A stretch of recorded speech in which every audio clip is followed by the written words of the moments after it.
தமிழ்நாட்டில் புதுசாக engineering college ஆரம்பிக்கணும் அப்படின்னா நாம் வந்து ஒரு 3 பக்கம் அப்ரூவல் வாங்கணும். ஒன்று வந்து ஏஐசிடியில் அப்ரூவல் வாங்கணும், யூஜிசியில் அப்ரூவல் வாங்கணும், அண்ணா யூனிவர்சிட்டியில் அப்ரூவல் வாங்கணும். ஏன்னா யூனிவர்சிட்டி கீழே தான் காலேஜ் ஒர்க் ஆகுது அப்படிங்கிறது அப்ரூவல் வாங்கணும். ஒரு காலேஜ் 10 வருஷம் ஒர்க் ஆனதுக்கு அப்புறம் தான் வந்து உங்களுக்கு அட்டானமஸ் ஸ்டேட்டஸே போகும். ஸோ அது இல்லாமல் இப்போ வந்து பார்த்தீங்க அப்படின்னா ஒரு புதுசாக ஒரு 4 இன்ஜினியரிங் காலேஜ் தமிழ்நாட்டில் வரப்போகிறதா சொல்லிட்டு இருக்கிறாங்க. அந்த 4 இன்ஜினியரிங் காலேஜும் பார்த்தீங்க அப்படின்னா அவங்களுடைய அட்மிஷன் ப்ராசஸை ஆல்ரெடி ஸ்டார்ட் பண்ணிட்டாங்க. ஸோ அட்மிஷன் ப்ராசஸை ஏஐசிடி அவங்களோட வெப்சைட்லேயே இன்னும் போடல. எந்தெந்த புது காலேஜ் வரப்போகுது, அவங்களுக்கான அப்ரூவல் கொடுத்துட்டோமா, என்னென்ன பிரான்ச்சஸ் வரப்போகுது அப்படிங்கிற டீட்டெயில்ஸே இன்னும் கொடுக்கல. அப்படி இல்லாமையே இப்போ வந்து புதுசாக இருக்கிற காலேஜஸ் எல்லாம் அட்மிஷன் ஆரம்பிச்சிட்டாங்க. அதுவும் நீங்கள் ரவுண்ட் 2ல் வர ஸ்டூடெண்ட்ஸை டார்கெட் பண்ணி அவங்களுக்கு ஸ்காலர்ஷிப் தரோம் அப்படின்னு சொல்லிட்டு ஒரு ஃபேக்கான அப்ரூவல் கொடுத்து அவங்களுக்கான அட்மிஷனை ஸ்டார்ட் பண்ணிட்டாங்க.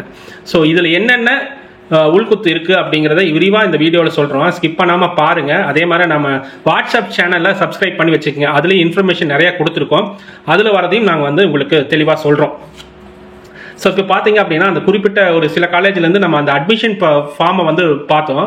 ஸோ இதுதான் ஃபீஸ் ஸ்ட்ரக்சர் அவங்க கொடுத்துருக்காங்க. 4 கோர்சஸ் இருக்கா சொல்லியிருக்காங்க. BE, CSC, BTech, artificial intelligence and data science சொல்லியிருக்காங்க. அதே மாதிரி பிடெக்கில் ஐடி சொல்லியிருக்காங்க, பிஇயில் இசிஇ சொல்லியிருக்காங்க. ஸோ இதில் அவங்க சொன்ன ஃபீஸஸ் பார்த்தீங்க அப்படின்னா உங்களுக்கே ஆச்சரியமாக இருக்குது. ஸோ ஃபீஸஸ்லாம் பார்த்தீங்க அப்படின்னா நார்மலாக தமிழ்நாடோட டோட், அதாவது தமிழ்நாடு ஹையர் எஜுகேஷன் டிபார்ட்மெண்ட் சொல்லியிருக்கிற ஃபீஸ் பார்த்தீங்க அப்படின்னா 55,000 சொல்லியிருக்காங்க.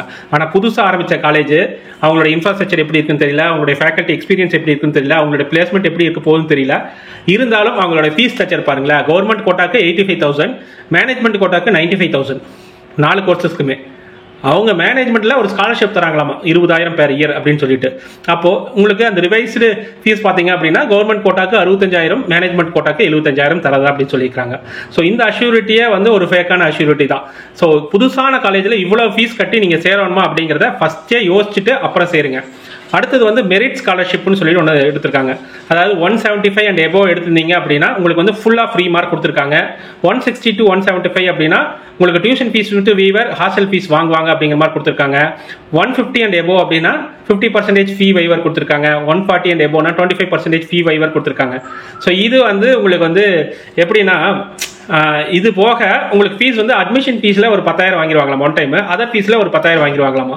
அப்புறம் அவங்க சொன்னது என்ன அப்படின்னா வருஷம் உங்களுக்கு வந்து 20,000 ஃபீஸ் வருங்க அப்படிங்கிற மாதிரி சொல்லியிருக்காங்க. நான் அதாவது நம்மளுக்கு தெரிஞ்ச ஒருத்தர் வந்து போயிருக்காங்க. அவங்க வந்து ஃபர்ஸ்ட் கிராஜுவேட் சர்டிஃபிகேட் வச்சிருக்காங்க. இருந்தாலும் ஃபீஸ் வந்து பார்த்தீங்க அப்படின்னா உங்களுக்கு வந்து வருஷம் 20,000 வருங்க, மீதி எல்லாம் ஃப்ரீ அப்படிங்கிற மாதிரி சொல்லியிருக்காங்க. ஆனால் ஜஸ்ட் அனலைஸ் பண்ணி பார்த்தீங்க அப்படின்னா உங்களுக்கு ஃபர்ஸ்ட் கிராஜுவேஷன் சர்டிஃபிகேட் மூலமே வந்து வருஷம் 25,000 ரூபா வந்துடும். ஸோ அது போக உங்களுக்கு வந்து நார்மலாக 55,000 தான் ஃபீஸ் ஃபிக்ஸ் பண்ணியிருக்கணும். இதுலேயே 25,000 ரூபா போயிடுச்சு அப்படின்னா மீதி உங்களுக்கு வந்து ஒரு 30,000 இருக்கும். அதுலேயும் வந்து நீங்கள் வந்து எம்பிசியோ இல்லை பிசியோ அதில் இருந்தாங்கன்னா கம்யூனிட்டிக்காக நீங்கள் வந்து ஸ்காலர்ஷிப் வாங்குவீங்க. அதுலேயும் ஃபீஸ் குறையும். ஆக மொத்தம் பார்த்தீங்க அப்படின்னா நீங்கள் நார்மல் நல்ல காலேஜில் சேர்ந்தீங்கன்னாவே உங்களுக்கு அதை விட ஃபீஸ் கம்மியாக தான் வரும். உண்மையால் பார்த்தீங்க அப்படின்னா எல்லா இது சேர்ந்தீங்க அப்படின்னா.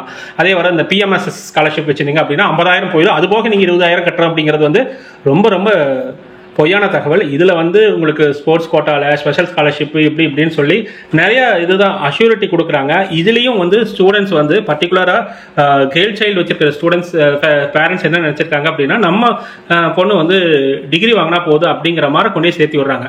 ஸோ அது வந்து ரொம்ப தப்பு. ஒரு நல்ல காலேஜில் படிக்க வைக்கிறது தான் வந்து அவங்களுக்கான ஃபியூச்சரை செட் பண்ண முடியும். ஏதோ ஒரு காலேஜில் ஏதோ ஒரு டிகிரி வாங்குறோம் அப்படின்னா அது படிக்காமே இருந்துக்கலாம் அப்படிங்கிறத நம்மளுடைய ஒப்பீனியன். நல்ல காலேஜில் கொண்டே சேர்த்துனீங்க அப்படின்னா அவங்களுக்கான நாலேஜ் நல்லா வளரும். அவங்களும் உங்கள் ஜென்ரேஷனை விட அடுத்த ஜென்ரேஷனோட ஸ்டெப்ஸை வந்து நல்லா வைப்பாங்க. அவங்க நல்ல காலேஜில் படித்தாங்க, நல்ல பிளேஸ்மெண்ட் ஆனாங்கன்னா ஒரு ஜென்ரேஷனே வளரும். அதுக்கான ஆப்பர்ச்சுனிட்டி நீங்கள் கிரியேட் பண்ணி கொடுக்குறீங்க. அது இல்லாமல் நீங்கள் போய் ஏதோ நம்மளால் முடியல ஆனால் ஃபீஸ் கம்மியாக இருக்குது இந்த காலேஜில் சொல்கிறாங்க, நான் போய் மற்ற இதுக்கெல்லாம் அலையணும், நம்ம இந்த காலேஜ்லேயே சேர்த்துக்கலாம் அப்படின்னு போய் சேர்த்துறவங்க நிறையா பேர் இருக்கிறாங்க. இந்த ட்ராப்பில் நிறைய பேர் மாட்டி அவங்களுடைய சன்ஸோ டாட்டர்ஸோட லைஃபையே வந்து ஸ்பாயில் பண்ணிடுறாங்க. முடிஞ்ச வரலும் நல்ல காலேஜ் ட்ரை பண்ணுங்கள். நீங்களாம் 170 180 கட் ஆஃப் எல்லாம் வச்சுட்டு ஒரு சாதாரண புதுசாக ஆரம்பிக்கிற காலேஜில் போய் ட்ராப்பில் மாட்டிக்காதீங்க அப்படிங்கிறத நாங்கள் சொல்கிறோம். ஓகே, மினிமம் கட் ஆஃப் வாங்கியிருக்காங்க, வேறு வழியே இல்லை. ரொம்ப கம்மியான கட் ஆஃப் வாங்கியிருக்காங்க, 110 கீழே வாங்கியிருக்காங்க, எந்த ஆப்பர்ச்சுனிட்டியும் இல்லை, காசு கொடுத்து படிக்கிறதுக்கான வழி இல்லை அப்படின்னா நீங்கள் இந்த மாதிரி இதில் போய் சேரலாம். அதுக்கப்புறம் நீங்கள் முயற்சி செஞ்சு நீங்கள் அதுக்கான வழிமுறை என்ன அப்படின்னு பார்த்து நீங்கள் அடுத்த ஸ்டெப்புக்கு நீங்கள் வளரலாம். ஸோ நல்ல ஆப்பர்ச்சுனிட்டி, நல்ல கட் ஆஃப் வச்சுட்டு நீங்கள் ஒரு இந்த மாதிரி ஸ்காலர்ஷிப் தராங்க, புது காலேஜஸ்லாம் இப்படி இந்த மாதிரி ஸ்காலர்ஷிப் தராங்க அப்படிங்கிற ட்ராப்பில் போய் மாட்டிக்காதீங்கிற சொல்றதுக்கு தான் இந்த வீடியோ. இன்னும் நம்ம நிறைய வீடியோஸ் நல்ல காலேஜஸ் பற்றியான வீடியோ ரவுண்ட் 1 கோயம்புத்தூர் காலேஜ் சொல்லிட்டோம். இனி ரவுண்ட் 2 ரவுண்ட் 3க்கான கோயம்புத்தூர்ல என்னென்ன காலேஜ் இருக்குது அப்படிங்கிற இன்ஃபர்மேஷனையும் சொல்ல போகிறோம். அதனால கண்டிப்பாக நம்ம சேனலை சப்ஸ்கிரைப் பண்ணிக்கோங்க. இந்த வீடியோ பிடிச்சிருந்தா லைக் பண்ணுங்கள், மற்றவங்களுக்கும் ஷேர் பண்ணி இதோட அவேர்னஸ் கிரியேட் பண்ணுங்கள்.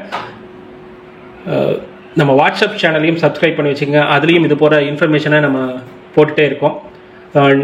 நிறையா இன்புட்டை வந்து நம்ம ஒவ்வொன்றுமே சின்ன இன்புட்டை வந்து நம்ம யூடியூப் சேனல் சொல்ல முடியாது. அதனால் முடிஞ்ச வரை சின்ன இன்புட்ஸ் எல்லாம் ஏதாச்சும் இருந்தால் நம்ம வாட்ஸ்அப் சேனலில் போகிறதுனால நம்ம வாட்ஸ்அப் சேனலையும் சப்ஸ்கிரைப் பண்ணி வச்சுக்கோங்க. மீண்டும் ஒரு நல்லதாக ஒரு வீடியோவில் விரைவில் சந்திப்போம். நன்றி, வணக்கம்.